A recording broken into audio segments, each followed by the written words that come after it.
ശിവന്റെ ഒരു സഹായം കൂടി വേണം. ശാലിനി പറഞ്ഞോളൂ, ഞാൻ എന്തിനും കൂടെയുണ്ട്. വിഷ്ണുവേട്ടന്റെ ഓർഗൻസ് ആർക്കൊക്കെ കൊടുത്തിട്ടുണ്ട്. ഇനി രണ്ടുപേരും കുളിക്കുന്നതിന് മുമ്പ് പൊന്നിയാന്റിയോട് പറഞ്ഞാ മതി. മുടിയിൽ എണ്ണ പുരട്ടി ജട തീർക്കാനൊക്കെ പൊന്നിയാന്റി എക്സ്പേർട്ടാ. സത്യാമ്മ എന്തെറിഞ്ഞിട്ടേ പറയുന്നേ? എണ്ണയും കൊണ്ട് ചെന്ന രണ്ടുപേരും മുടി തൊടിയിക്കത്തേയില്ല. പാറി പറന്ന് നടക്കുന്നതാ അത്രേ സ്റ്റൈല്. ഒരു സ്റ്റൈലുകാര് വന്നിരിക്കുന്നു. ഒരു ദിവസേ ഞാൻ രണ്ടുപേരോട് പിടുത്തം പിടിക്കുന്നുണ്ട്. ശാലിനിക്കിപ്പം ജോലി തിരക്കായിട്ടാ.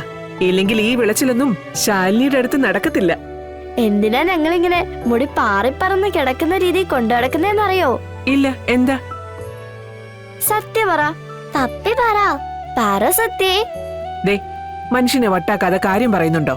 സ്കൂളിലെ ആനുവൽ ഡേ സെലിബ്രേഷൻ വരുക. ഞങ്ങൾ രണ്ടുപേരും കൂടി ഒരു ഡാൻസിനൊക്കെ ചേർന്നിട്ടുണ്ട്. ആഹാ. പിന്നെ കുട്ടികളുടെ പാരന്റ്സ് ചേരുന്ന മത്സരങ്ങളൊക്കെ ഉണ്ട്. ഇപ്രാവശ്യം വിഷ്ണുവച്ചൻ വേണം ഞങ്ങളുടെ രണ്ടുപേരുടെയും കൂടി മത്സരത്തിൽ പങ്കെടുക്കാൻ. ആ സമയത്ത് വിഷ്ണുവച്ചൻ വരുമായിരിക്കും, അല്ലേ സത്യാമ്മേ?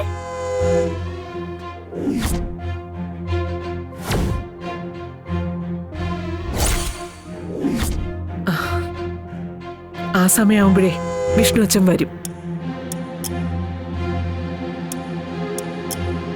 അവനറിയാവുന്നതല്ലേ നിങ്ങളുടെ ഈ കാര്യമൊക്കെ. എവിടാണെങ്കിൽ ആ സമയത്ത് അവൻ ഓടിയെത്തും. ഇപ്രാവശ്യം ആ രമേശിന്റെ മുഖത്ത് നോക്കി എനിക്കൊരല്പം അഹങ്കാരത്തോടെ പറയാനുള്ളതാ. ആ മത്സരിക്കുന്നത് എന്റെ അച്ഛൻ വിഷ്ണു ആണെന്ന്.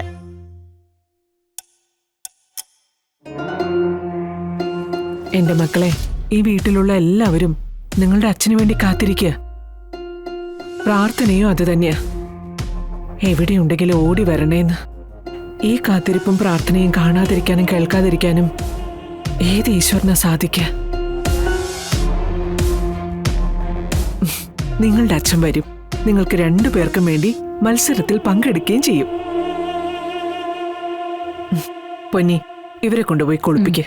വാ മക്കളെ, ചെല്ല്. അതെ,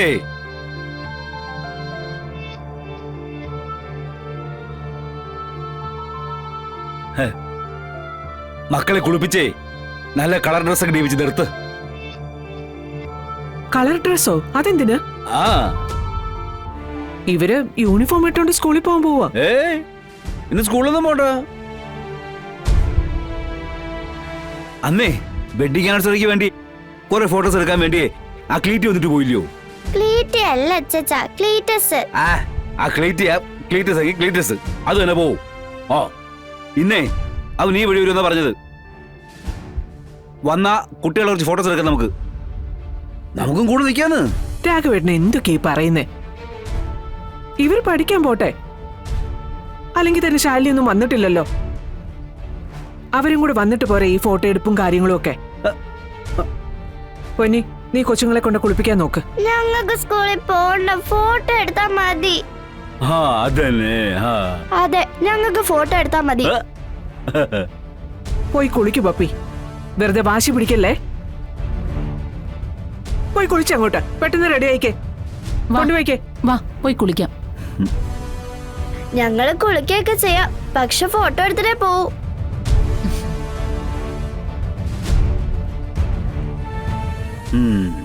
അപ്പൊ എന്റെ വാക്കിനോടൊരു വിലയില്ലല്ലേ? രാഘവട്ടെ, അങ്ങനെയാണോ ഞാൻ പറഞ്ഞത്? അവരിപ്പോ സ്കൂളിൽ പൊക്കോട്ടെന്നല്ലേ പറഞ്ഞത്.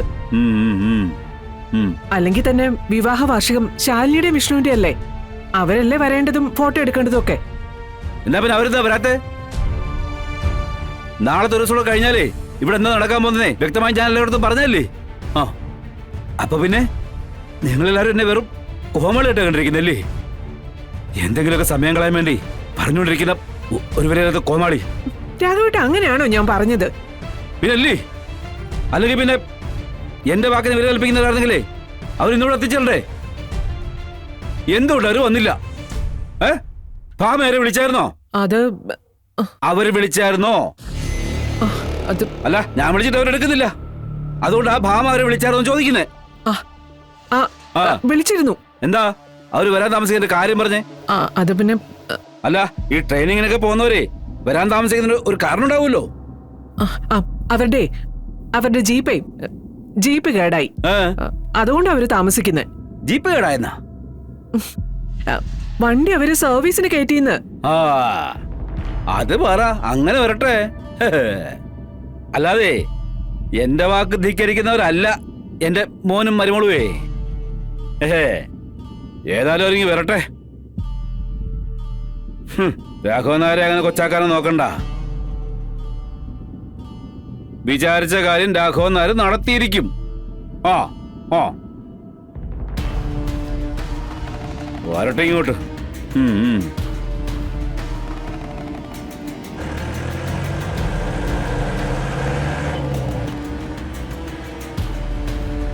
ഒരുപാട് ചിന്തിച്ചു കൂട്ടിയാലും കുഴപ്പമാ. നമ്മൾ ആഗ്രഹിക്കുന്ന മുഴുവൻ സാധിച്ചു തരാൻ ഈശ്വരന് സാധിക്കില്ല. അത് മനസ്സിലാക്കി മനസ്സിനെ നിയന്ത്രിക്കുക. സ്വയം ഒരുക്കി തീരുന്നതിനേക്കാൾ നല്ലതാ. പോയത് വളരെ പ്രതീക്ഷയോടെയാ. പക്ഷെ തിരിച്ചു വന്നത് എല്ലാം നഷ്ടപ്പെട്ട അവസ്ഥയിലും.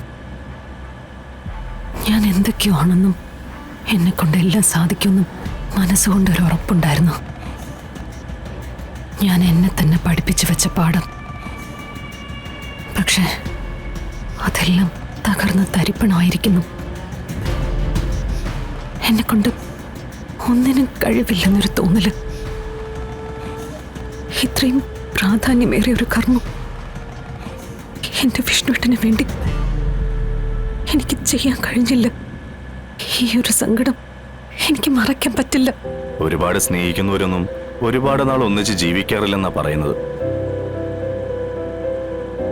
ഒപ്പം ജീവിക്കുന്നവർ ഒരുപാട് സ്നേഹിക്കാറുമില്ല. ഞാൻ പറയുന്നത് ശാലിനിയെ ആശ്വസിപ്പിക്കാൻ വേണ്ടി പറയുന്നതല്ല. ജീവിതം നമുക്ക് പല വേഷങ്ങൾ തരുന്നു. അതിൽ ചിലത് സക്സസ് ആവും, ചിലതാകില്ല. സക്സസ് ആവാത്തതും നമുക്ക് മുന്നിലേക്ക് വെച്ച് നീട്ടുന്നത് നമ്മൾ വിശ്വസിക്കുന്ന സർവേശ്വരൻ തന്നെയാണെന്ന് ഓർക്കണം. എല്ലാരും പ്രതീക്ഷിക്കുന്നത് 100% സന്തോഷം നൽകുന്ന അങ്ങനൊരു സന്തോഷം ആർക്കെങ്കിലും കിട്ടിയിട്ടുണ്ടോ? ഒരിക്കലും ഇല്ല. അങ്ങനെ കിട്ടിയ ആരെങ്കിലും ഈശ്വരനെ ഓർക്കൂ? എന്നെ ഈ സങ്കടത്തിൽ നിന്ന് രക്ഷിക്കണമെന്ന് പറയോ? ഒരിക്കലുമില്ല. ഇതൊക്കെ നമ്മളെ തളർത്താനുള്ള പരീക്ഷണങ്ങളാണെന്ന് മനസ്സിലാക്കുക. എന്നിട്ട് നമ്മൾ ജീവിതത്തെ മുന്നോട്ട് കൊണ്ടുപോവുക. നഷ്ടപ്പെട്ടവരെ ഓർത്ത് സങ്കടപ്പെടേണ്ടെന്നല്ല ഞാൻ പറയുന്നത്. ജീവിച്ചിരിക്കുന്നവർക്ക് വേണ്ടി ഉള്ള ജീവിതം നഷ്ടപ്പെടുത്താതിരിക്കുക. ഒന്ന് പൊട്ടിക്കരഞ്ഞാൽ തീരുന്ന സങ്കടമാണെങ്കിൽ നന്നായിട്ടങ്ങ് പൊട്ടിക്കരിയെങ്കിലും ചെയ്യുക. ശരിയാ. കാര്യങ്ങൾ മനസ്സിലാക്കി മുന്നോട്ട് പോവുക തന്നെ വേണം. പെട്ടെന്നുള്ള വിഷ്ണുവേട്ടന്റെ വേർപാട് എന്നെ തളർത്തി എന്നുള്ളത് ശരി തന്നെയാ. പക്ഷെ ഞാൻ അതിനെ അതിജീവിക്കുക തന്നെ വേണം. അതിന് എനിക്ക് ശിവന്റെ ഒരു സഹായം കൂടി വേണം. ശാലിനി പറഞ്ഞോളൂ, ഞാൻ എന്തിനും കൂടെയുണ്ട്.